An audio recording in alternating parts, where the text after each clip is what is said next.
Hello, it's Desley here. Today I'm just going to read an excerpt from my book, The Legacy of the Starseed Wisdom, Awakening Pure Potentiality to Other Realms of Existence. And the first chapter that I'm going to read is under the name of Starseed Childhood Sentience. Now, what does that mean as a child? As a child, I navigated myself in the world through sentience. So, sensory experiences were very important to me, and that made life very difficult, certainly when I was a child and growing up. Loud noises, for instance, were quite irritating. I remember being a child and mosquitoes in my ear sounded like freight trains.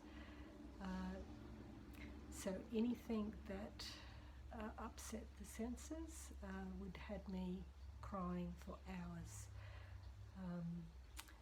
And that was the beginning of some of my paranormal experiences as a child.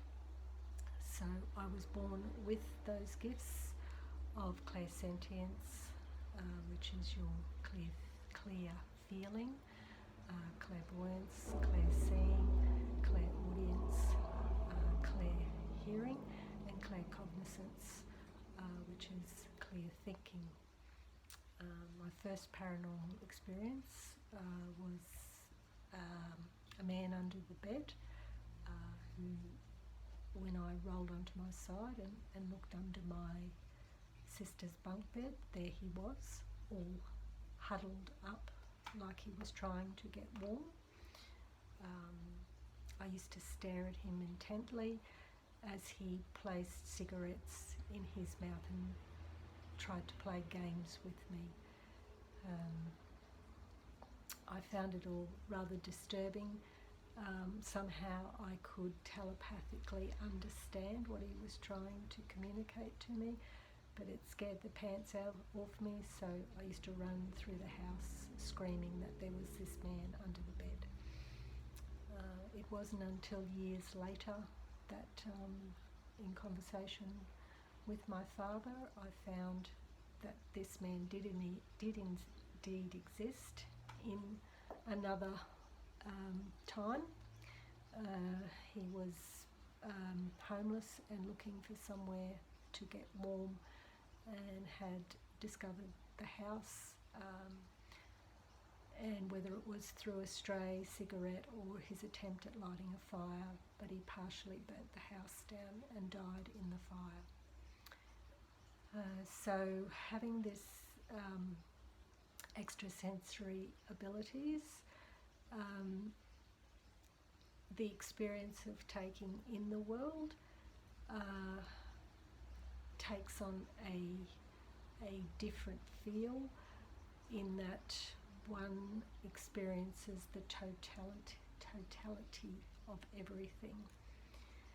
So I'm just going to read to you one of my childhood experiences in the garden, and it will describe how I feel when I'm experiencing those feelings in the garden. I found a special place in the enchanted garden that Father had created and played pretend tea parties. The gorgeous roses and other ornamentals that he had planted attracted many species of birds who would swoop down and devour the stray cake crumbs left on the plate. My favourite was the male blue wren, who with his magnificent display of plumage would bathe in the nearby bird bath and then fluff up his feathers to settle in the trees to await a passing insect. I would coo and make bird sounds to attract his attention, and in return would be rewarded with a splendid chorus of chirping and frolicking dance moves.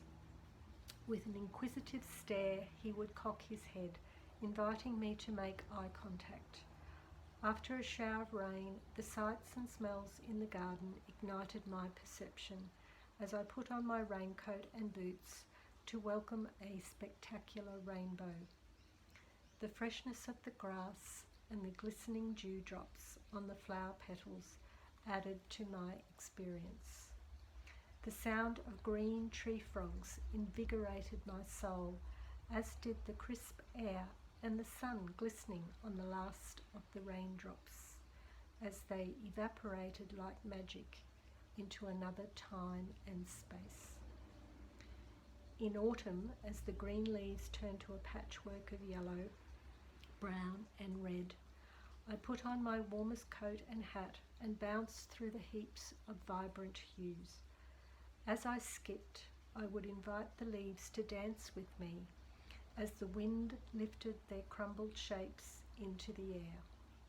The sound of my boots scrunching leaves created the perfect accompaniment as I became lost in the rhythmic beat. Every so often I would catch a random leaf and crumble it in my hand as the powdery remains fostered new beginnings in the earth. On cold winter mornings, I would squeal with delight as the backyard turned into a winter wonderland. I would pretend that I was the Ice Queen, and this was my palace. Icicles dripped down from every surface, gutters, roofing, and even the clothesline. The grass had turned into a white magic carpet, and the trees and ornamentals that once produced fruit and flowers were now cold white statues waiting to be caressed by the kiss of summer to awaken them. In the spring, as tiny shoots of new growth began to sprout, I would water this delicate new life. I adored the daffodils and jonquils that provided a long-awaited display of colour after the harsh, long winter. Father's lovingly planted and community-minded display of spring blossoms blazed gloriously in the neighbouring streets. A sea of pink engulfed the neighbourhood as thoughts of lazy summer days, family holidays, and the romance and interconnectedness of life filled the air. I hope you enjoyed that story. Thank you.